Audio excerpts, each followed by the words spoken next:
ગુજરાતના કચ્છના રણમાં છુપાયેલું એક અદ્ભુત રહસ્ય તે છે ધોળાવીરા. આ માત્ર એક શહેર નહોતું, આ તો પ્રાચીન સિંધુ નદીની ખીણની સંસ્કૃતિનો ભાગ હતું. હજારો વર્ષ પહેલા અહીં લોકો એટલા બુદ્ધિશાળી હતા કે રણમાં પણ પાણી સંગ્રહ કરવાની અદ્ભુત વ્યવસ્થા બનાવી.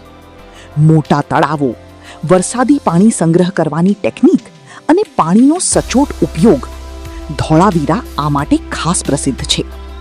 શહેર મુખ્યત્વે 3 ભાગોમાં વહેંચાયેલું હતું: કિલ્લો, મધ્ય શહેર અને સામાન્ય લોકોનું શહેર. તેમની સ્વચ્છતા વ્યવસ્થા તો અદ્ભુત હતી. દરેક ઘરમાંથી ગંદુ પાણી બહાર કાઢવા માટે નાની નાળીઓ હતી, જે મોટી મુખ્ય નાળીઓ સાથે જોડાયેલી હતી. આ નાળીઓ પાક્કી ઈંટોથી બનાવેલી હતી, ઉપરથી ઢાંકેલી હતી જેથી દુર્ગંધ ના આવે, અને સફાઈ માટે ખોલી શકાય એવા ઢાંકણ પણ હતા. વ્યાપાર અને અર્થતંત્ર પણ ખૂબ મજબૂત હતું. તેમનો વ્યાપાર દેશ વિદેશ સુધી ફેલાયેલો હતો. માટીના વાસણ, દાગીના અને મુદ્રાઓ બનાવતા અને તોલમાપની ચોક્કસ પદ્ધતિ અપનાવતા. કલા અને હસ્તકલા પણ ખૂબ અદ્ભુત હતી. સુંદર માટીના વાસણ, સોના ચાંદીના દાગીના અને અદ્ભુત મુદ્રાઓ. આ બધું બતાવે છે કે આપણા પૂર્વજો કેટલા અદ્યતન હતા. કચ્છનું આ ધોળાવીરા ફક્ત ઇતિહાસ નથી, આ છે આપણા ગૌરવની જીવતી નિશાની.